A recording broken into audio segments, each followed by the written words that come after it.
Imagine waking before dawn in a sprawling Victorian townhouse, the air still cool, the streets outside hushed, and the household still wrapped in sleep.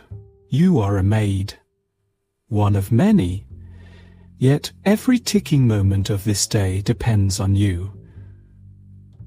From scrubbing stone floors by candlelight to serving tea to the lady of the house, this is the quiet, unseen rhythm of your life. The world outside is still draped in darkness, the quiet streets of Victorian London muffled under a gentle blanket of fog. Inside the great townhouse where I serve, the air is cold and still, broken only by the occasional creak of timber. My day begins long before the master or mistress stirs, before even the baker's boy begins his morning deliveries. I rise from my small, narrow bed in the attic, the scent of coal dust faint on the air from yesterday's fires. The first task is always the same, dressing quickly in my plain black dress, white apron, and cap, uniform not just in fabric, but in station. My boots click softly against the wooden stairs as I descend to the scullery, careful not to wake anyone. In my hands, a small lantern sways, casting shifting shadows along the corridor walls. The house must be warm before the family awakes. This means relighting the kitchen fire, which has gone cold overnight. I kneel before the hearth, coaxing life into thee, kindling with practiced patience, the soft crackle of flame, a quiet reassurance that the day has begun. Next comes the laying of the fires in the drawing room, study, and bedrooms. Ashes are emptied discreetly into the metal scuttle, replaced by fresh coal. I move quickly, mindful of the clock ticking relentlessly toward dawn. Each room smells faintly of Polish and stale embers, yet soon they will be warm and bright. The kitchen is my command post before sunrise. Here, I prepare hot water in kettles for tea and washing, setting out bread to be toasted and slicing a bit of cheese for the butler's early breakfast. The range hums as the fire strengthens, casting a golden glow that feels like my only companion at this hour. In these moments, there is a peculiar peace, the world not yet fully awake, the household still wrapped in dreams. My work is silent, unseen, and yet entirely necessary, for when the master's bell rings later in the morning, everything must already be perfect.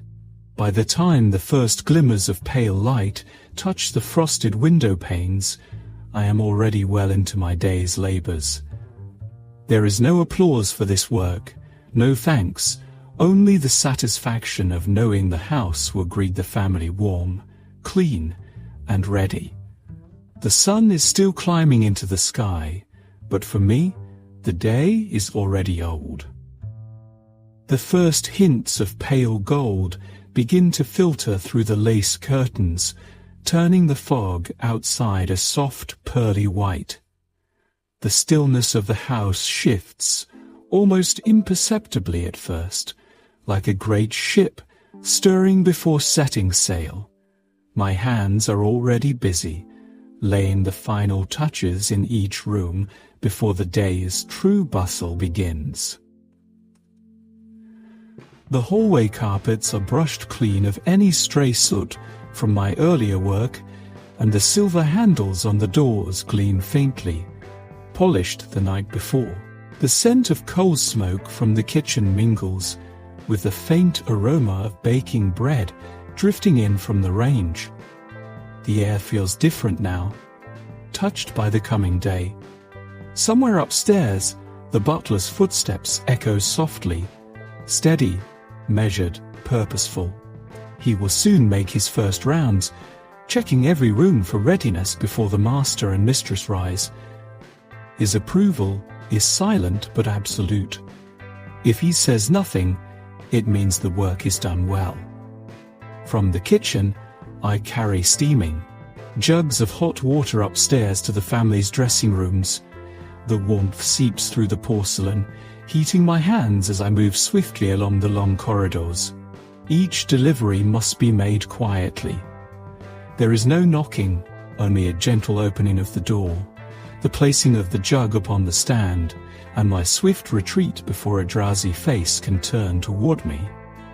The soft chime of the master's bell breaks the quiet. One long ring from the brass pull that connects his bedroom to the servants' quarters. It is a signal, not a request. Somewhere else in the house, the mistress's bell joins in, lighter and quicker.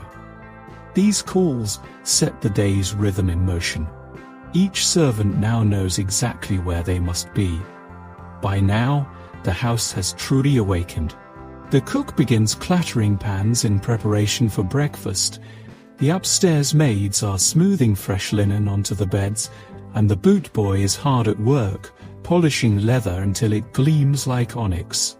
I slip through the rooms in my quiet circuit, straightening a chair here, tucking a loose fold of curtain there.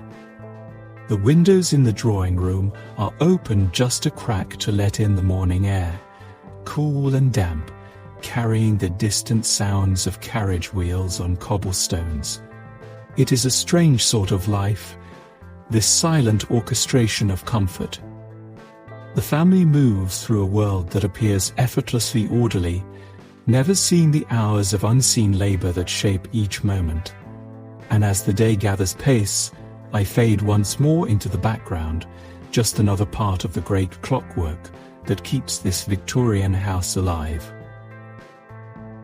The day's true form begins to emerge when the mistress of the house rises. For all the unseen work that happens before her first step onto the carpet, it is her awakening that truly sets the household's tempo. By the time her bell has rung, usually a light, quick chime, it is as though a conductor has tapped their baton and the orchestra has begun in earnest. I carry the last jug of hot water to her dressing room, careful not to let the porcelain clink against the basin stand. The room is already warm, thanks to the fire I laid earlier before dawn. It burns low but steady, casting a faint amber glow on the floral wallpaper. The scent of beeswax polish lingers faintly from last night's work, blending with the faint lavender sachets she insists be tucked into her drawers. The mistress herself, Mrs. Fairchild, is rarely hurried. Her mornings are deliberate, every step part of a practiced ritual, while the upstairs maid draws back the curtains to let the light in. I move to the adjoining dressing room, laying out her clothes for the day. This is done according to her schedule, which she keeps in her head rather than on paper. If she is expecting callers, the fabrics will be finer. If she plans to ride in the park, the colors will be richer and more practical. Today, I select a pale dove-grey walking dress with modest pearl buttons and a matching hat, setting it neatly on the valet stand. The lady's maid, Harriet, is the only one allowed to directly assist her in dressing. Harriet's voice is calm, her movements graceful, but her eyes are sharp as a hawk's. Any creased hem, missing ribbon, or frayed lace is spotted instantly. I keep my head down when in her presence, for she is both my superior and the mistress's confidante. A single word from her could mean the difference between favor and dismissal. In the corner, the maid's table holds an array of morning essentials: silver-backed hairbrushes, glass bottles of perfume, a small dish of rouge, and an ivory-handled mirror polished until it shines. These are placed just so, a dance of symmetry that pleases the mistress's eye. Harriet begins to brush the mistress' hair. 100 strokes, always counted, and the long chestnut strands catch the morning light like silk. From the hall, I hear the gentle clink of breakfast trays being prepared. It is not yet time for the mistress to descend, but her coffee will be sent up shortly in fine porcelain cups, with a slice of lemon for her tea. This, too, is part of her ritual. A quiet half-hour in her boudoir, sipping her drink, reading the latest society pages, and making her first notes in the day's correspondence book. The mistress' boudoir is unlike any other room in the house. Pale blue silk draperies frame the windows, and an embroidered chaise longue rests by the fireplace. The air smells faintly of roses, a result of the potpourri kept in delicate porcelain bowls on every table. Writing desk stands near the window, neatly arranged with quills, ink, and a stack of heavy cream stationery stamped with the family crest. It is in this room that the mistress makes the day's small but important decisions. Who will be received, what invitations will be accepted, which charities will receive her patronage. The butler will appear at the appropriate time, bowing and presenting the day's post. Her letters, once read, are sorted into piles, to be answered, to be discarded, and those for the master's attention. For us servants, her mood during this morning ritual can shape the entire day. If she is pleased, perhaps due to a flattering mention in the newspaper or a particularly fine bouquet sent from a friend, the air in the house feels lighter. She will speak kindly to Harriet, perhaps even remark on the neatness of the breakfast tray or the brightness of the drawing-room fire. But if she is vexed, if an unwelcome letter arrives, or if the dress chosen displeases her, there will be tension in every corridor. Harriet's tone will sharpen, the orders will come faster, and even the cook will mutter under her breath in the kitchen. Today seems to lean toward the former. I glimpse a small smile as the mistress opens an envelope, unfolding a cream-colored sheet with a flourish. Perhaps it is an invitation or some pleasing bit of gossip. Her laugh, soft, musical, filters through the air, and even I, standing outside the door, feel my shoulders ease. After her coffee, she will begin dressing in earnest. Harriet laces her corset with practiced precision, pulling the ribbons tight in firm, measured tugs. Petticoats are layered one over another until the skirt takes its proper shape. The walking dress is smoothed down, and the pearl buttons fastened in a neat row. The hat is added last, pinned securely so that no gust of wind will send it astray. Before she leaves her rooms, the mistress will stand before the tall gilt mirror for a final inspection. Harriet will adjust a fold here, smooth a ribbon there, and ensure that every detail is flawless. The mistress gloves, soft kid leather in matching grey, will be waiting in a small box by the door. She slips them on with elegant precision, and with that, she is ready to descend the main staircase. For me, the moment she leaves her rooms marks the end of one kind of work and the beginning of another. I move quickly to tidy the dressing room, replacing the hairbrushes, returning unused garments to the wardrobe, and ensuring that no trace of the morning's preparations remains. The fire is banked, the curtains drawn just so, and the lavender sachets freshened if needed. By the time I step back into the corridor, the mistress is already greeting the master in the breakfast room, her voice warm and clear. The household is fully alive now. Carriages are being readied, the postboy's footsteps echo at the front door, and the cook's orders ring out from below stairs. The day, in all its ordered elegance, has truly begun. The smell of freshly baked bread wafts through the narrow passageway leading from the scullery to the servants' hall. It is not the scent of leisure or indulgence, but the signal of another duty completed and another moment ticking away before the next task calls. Breakfast in a Victorian household is a split affair, two worlds unfolding at the same hour, but never truly meeting. Below stairs, the servants' breakfast is a quick and practical meal designed to provide energy for hours of continuous labor. The table in the servants' hall is plain pine, its surface polished smooth by decades of elbows and scrub brushes. A pot of strong tea sits at one end, the liquid a deep amber with no sugar for most and only a splash of milk if there is any to spare. Plates of thick bread, sliced the night before, are laid out alongside pats of butter. If the cook is feeling generous, or if there happen to be leftovers from the day before, there might be porridge or fried scraps of bacon. Conversation is minimal. The maid sits for only a few moments, perched at the edge of the bench, her mind already on the duties to come. The butler sits at the head of the table, managing the order of the meal, much as he manages the order of the household above.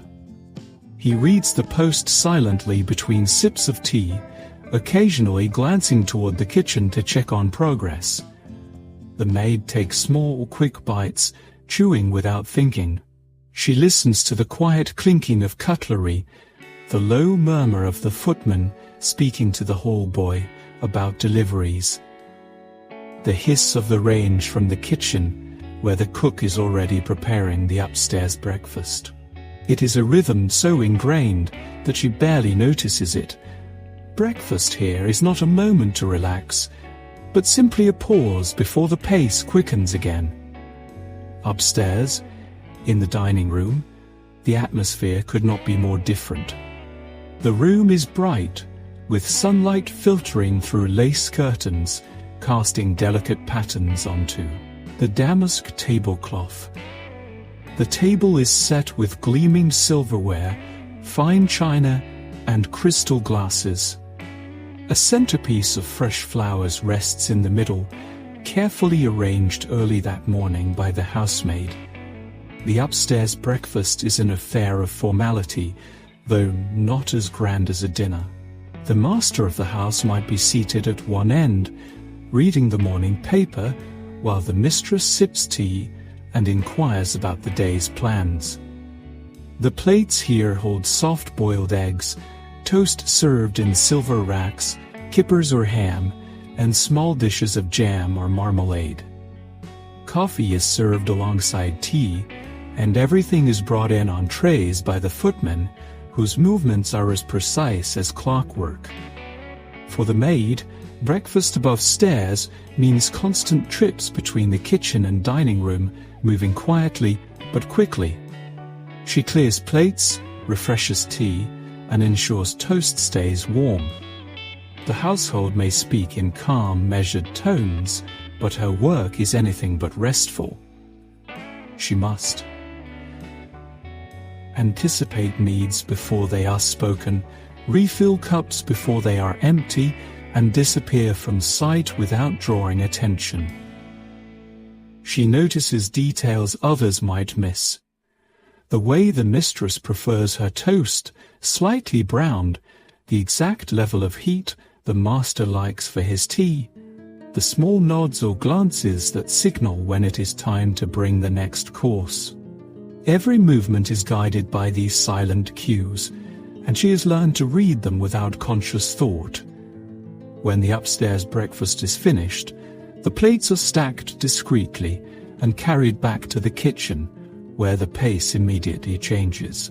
Dishes must be washed, cutlery polished, and the dining room tidied. In the servants' hall, the last crumbs from the earlier meal are swept away, the table cleared to make space for ledgers or sewing work. The contrast between the two breakfasts lingers in her mind, the brisk efficiency below stairs, the slow elegance above.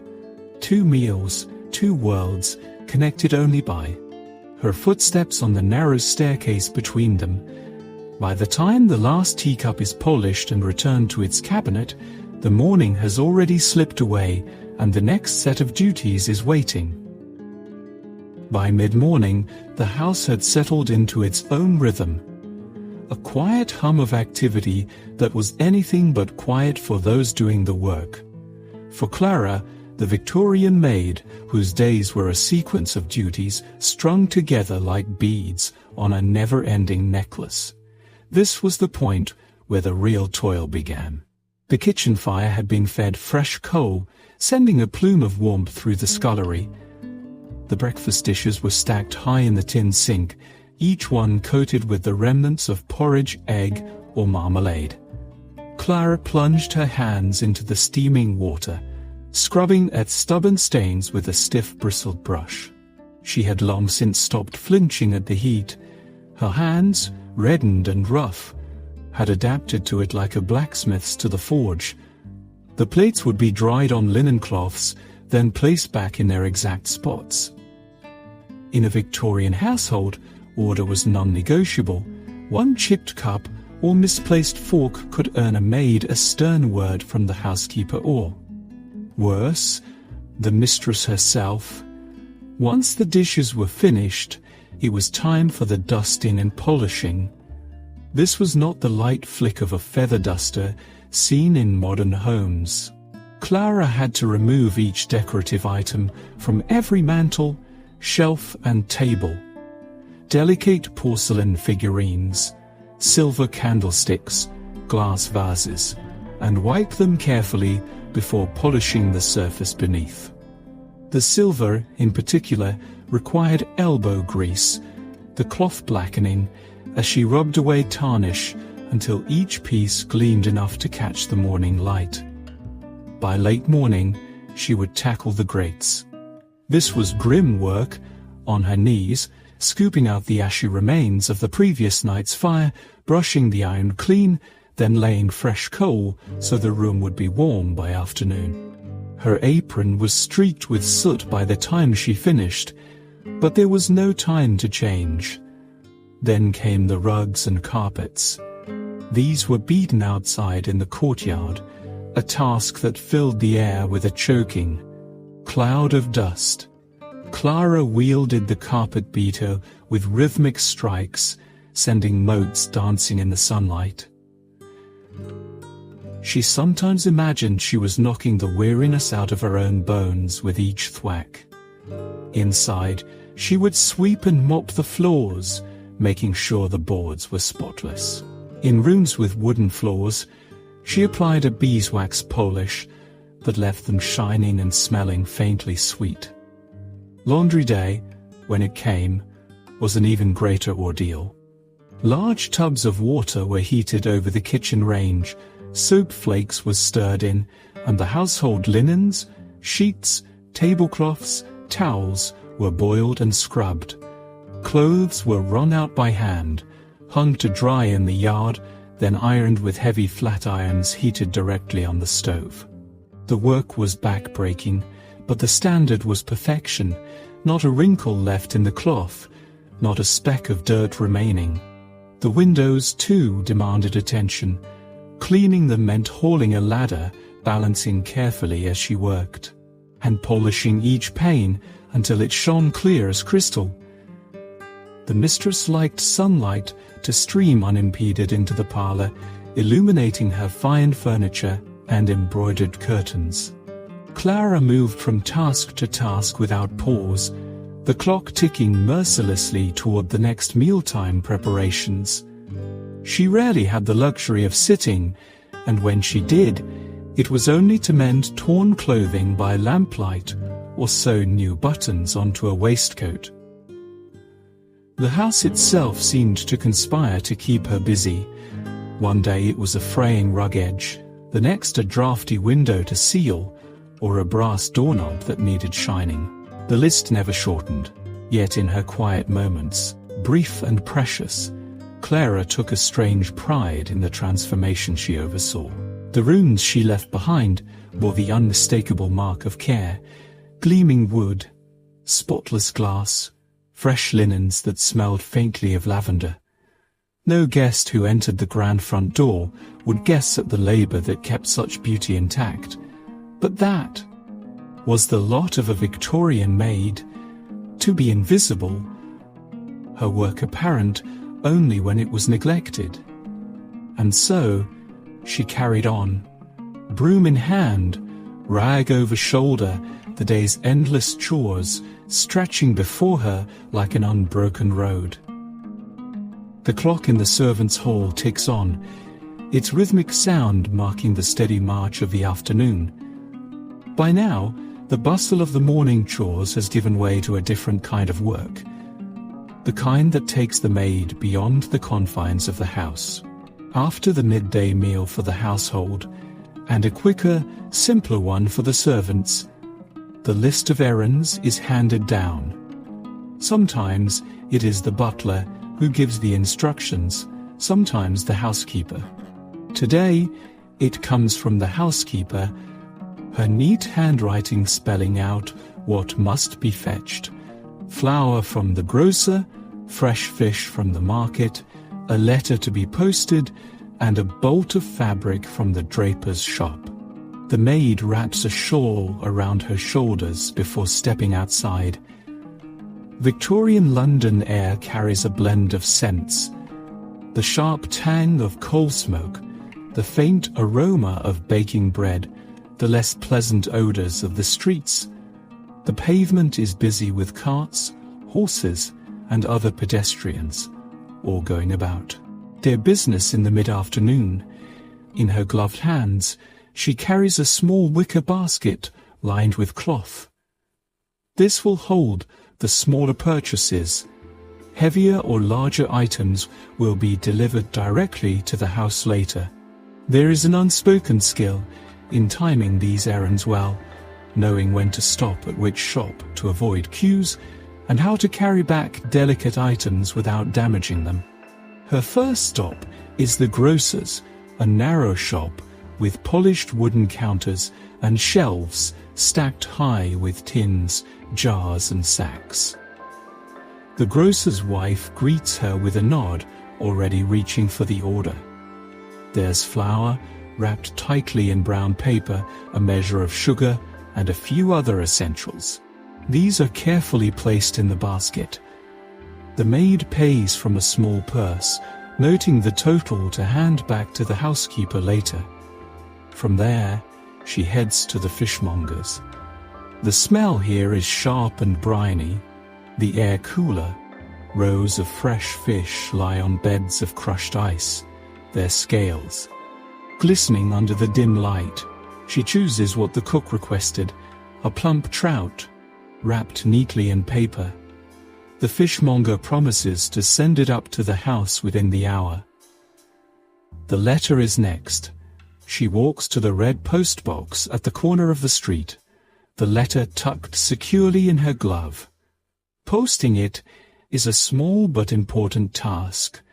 Letters are the lifeblood of communication, carrying news from relatives or confirming business arrangements. The draper's shop is the last stop, an elegant little store with bolts of cloth in every imaginable color. The request today is for sturdy cotton, suitable for new kitchen curtains. She inspects the cloth, feeling the weave between her fingers before agreeing to the cut. The draper wraps it in brown paper and ties it with string, and she tucks it under her arm for the walk home. The return journey is slightly slower. The streets are busier now, with children playing marbles near the gutters and the clatter of hooves echoing between buildings. She takes care not to brush too close to muddy wheels or the open doorways of public houses. A maid is always conscious of her appearance when out on errands. The reputation of the household can be judged by the neatness of its servants. Back inside the servants' entrance, she sets down the basket and unpacks the purchases for inspection. Each item is accounted for, the change returned to the penny. The cook takes the fish, the housekeeper claims the fabric, and the grocer's goods are stored neatly in the pantry. The errands may seem simple, but they form the lifeline of the household. Without them, meals could not be prepared, supplies would dwindle, and the household's connection to the outside world would weaken. For the maid, they also offer a rare chance to step beyond the walls and glimpse the rhythm of the city, a reminder that while the house has its own order, the world outside moves to a different beat. As she hangs her shawl and smooths her apron, the day's work is far from done. There will be fires to tend, tables to set, and rooms to ready for the evening. But for a brief moment, standing in the quiet of the servants' hall, she savours the small satisfaction of having completed her rounds. The household is stocked, the lists are checked, and life, for now, runs smoothly. By the time the laundry was set aside and the midday meal preparations were underway, another set of duties waited, those that demanded a patient hand, an eye for detail, and a quiet sort of pride. In a Victorian household, a maid was as much a keeper of appearances as a worker of endless tasks. Everything from the brass knobs on the front door to the silver spoons at the dining table had to gleam as though they had never been touched. This was the work of polishing and perfecting, the invisible artistry that spoke volumes to guests without a single word being uttered. Brass and bronze, the day's first target, was often the entrance. The front door, heavy oak with a gleaming brass knocker, was a statement in itself. Kneeling on the cold stone step, the maid would work the polish into the metal in small tight circles, her cloth darkening as the tarnish surrendered to her persistence. The smell of the polish, sharp, almost metallic, lingered in the air. Passers-by might glance over, but the maid kept her eyes on the work, her reflection slowly emerging in the golden shine. The doorknobs, too, had their moment of restoration. Each one was buffed until no smudge or streak remained, and the brass frames around the keyholes caught the light like miniature suns. Silver that sparkled like moonlight once the brass was done. The maid would retreat inside, where trays of silver awaited her. Serving spoons, forks, and knives lay in orderly rows, their once bright surfaces dulled by fingerprints and air. The silver polish, thick, creamy, and faintly sweet-smelling, would be worked over every inch, then wiped away to reveal a glow as pale and perfect as moonlight on water. This was not just cleaning, it was a ritual of restoration. Each fork was inspected for stray spots, each teapot spout examined for stubborn shadows. In the great houses, silver was both a mark of wealth and a measure of the servants' care. Mirrors and glass. The final stage of the afternoon's polishing was perhaps the most deceptive. The cleaning of mirrors and windows. A careless job would leave streaks, and streaks could not be hidden from the sunlight that streamed in each afternoon. With a bucket of water and vinegar solution, the maid wiped each surface until it was as though the glass had vanished entirely. The mirrors in the grand hall reflected not only the visitors, but also the polish of the room itself. To see them clean was to see the house at its best, every angle gleaming, every reflection crisp. Every angle gleaming, every reflection crisp. By the time she stepped back from her last task, the maid might have been weary in her hands and shoulders, but there was satisfaction in the quiet sparkle she left behind. No one would remark on the brilliance of the brass or the clarity of the mirrors, not aloud, at least, but they would feel it. The house, in its shining silence, would tell the story for her. The sun had begun its slow descent, casting a golden hue through the tall windows of the grand Victorian home. Afternoon was a time when the house, already busy, seemed to hum with an extra layer of purpose. This was when the mistress of the house summoned her maid for what she called the afternoon briefing. Though in truth, it was less a meeting of equals, and more an orderly issuing of commands. Mary, the household's young maid, approached the drawing-room quietly, her shoes making the faintest creak on the polished wooden floors. She carried a small notebook and pencil, tools of her trade, almost as essential as her apron. She knew the mistress' orders could be extensive, and it was far better to write them down than risk forgetting one. Inside the drawing-room, Mrs. Whitcomb sat perfectly straight in her high-backed armchair, dressed in a lavender silk gown that reflected her refined taste and social standing. The lace cuffs at her wrists fluttered slightly. As she turned the page of her personal notepad, behind her, heavy velvet curtains framed the tall windows, and the faint ticking of a grandfather clock measured the seconds with a kind of solemn authority. "Mary," the mistress began, her tone neither harsh nor warm, but clipped and businesslike. "This afternoon, the front hallway rug must be beaten. I notice dust collecting near the corners, and we cannot have that when guests are expected tomorrow. The silver in the dining room must be polished, the large serving tray especially. And do remember to check the candelabra for any wax build-up. And the roses in the front garden are drooping.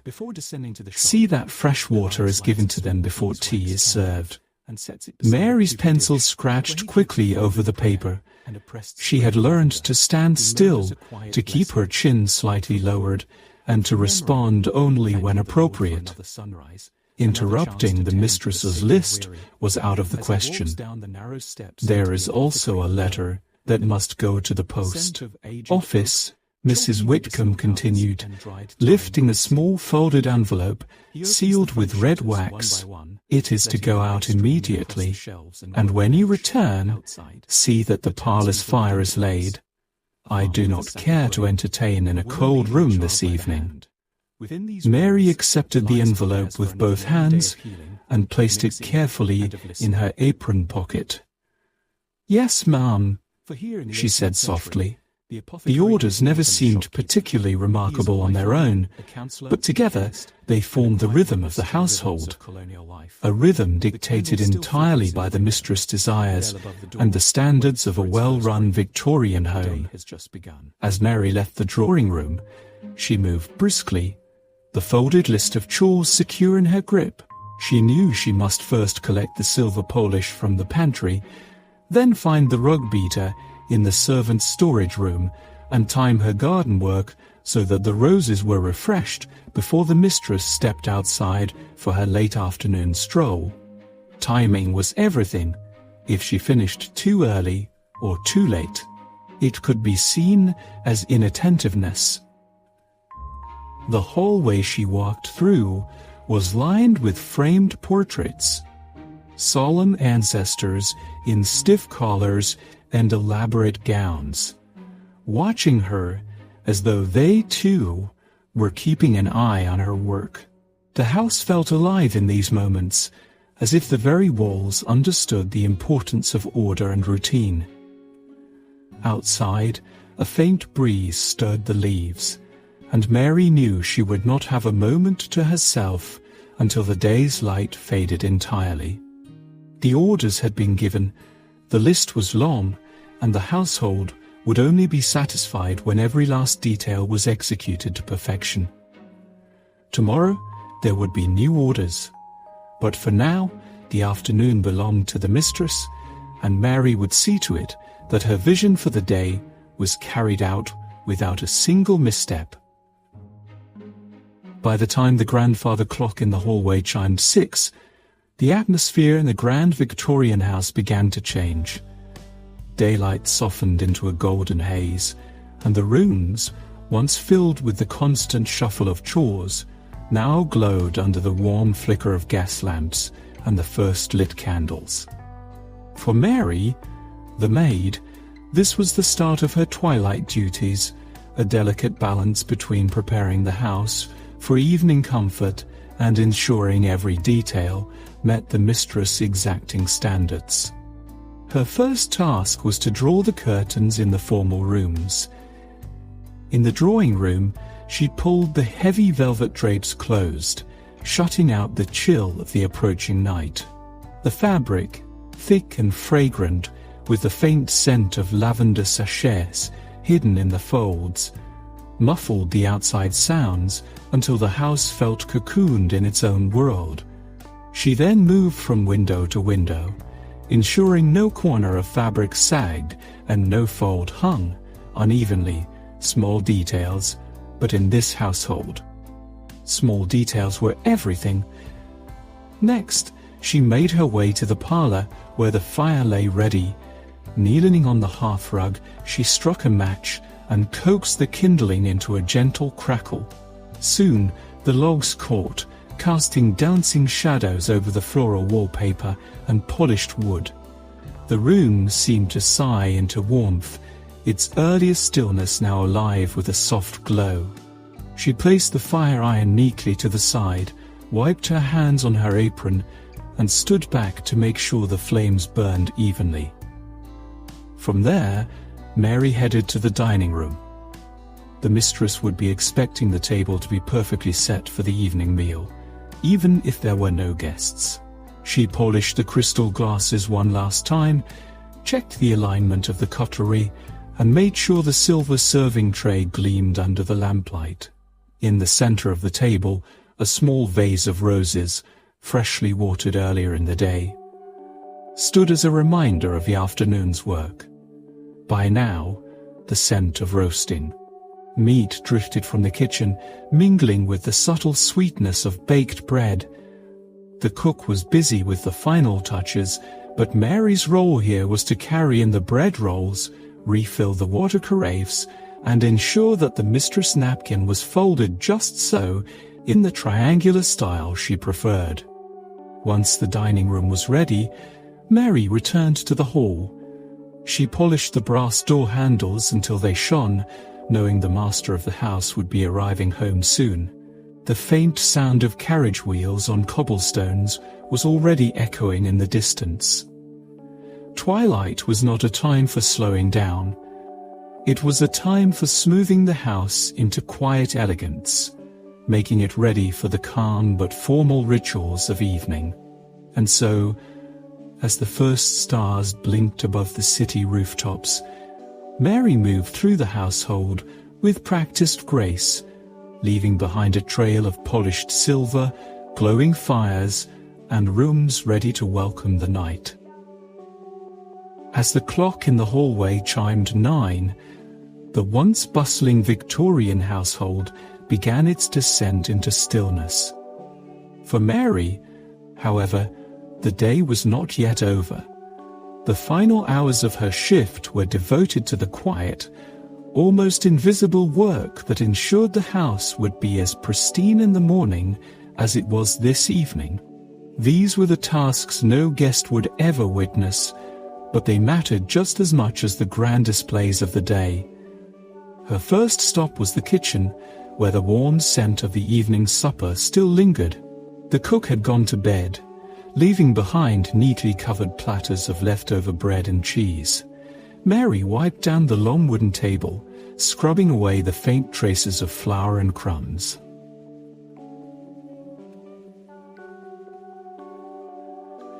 She checked the pantry to be sure all jars were sealed and sacks of flour and sugar tucked away from curious mice.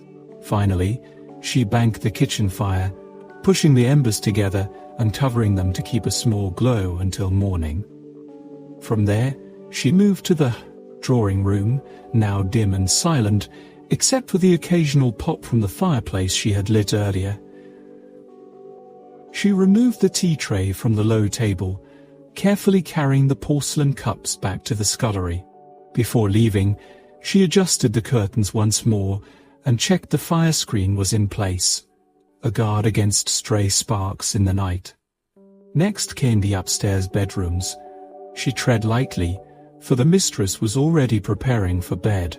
In the master chamber, Mary discreetly folded back the quilt, plumped the pillows, and placed the mistress's embroidered nightgown neatly at the foot of the bed. In the adjoining dressing room, she tidied the vanity, setting hairbrushes and scent bottles in perfect order. Her last stop was the servants' corridor. Her last stop was the servants' corridor. She hung her apron neatly on its hook, smoothed her hair, and glanced down the dark hallway toward the front of the house. Somewhere beyond the door, the city slept under a blanket of gaslight and fog, but here, within these walls, the house was already prepared for another day to begin. Extinguishing the last lamp in the hallway, Mary paused in the darkness, hearing the faint ticking of the grandfather clock. Another day's work done, not celebrated, not recorded, but essential. And tomorrow, at the break of dawn, it would all begin again.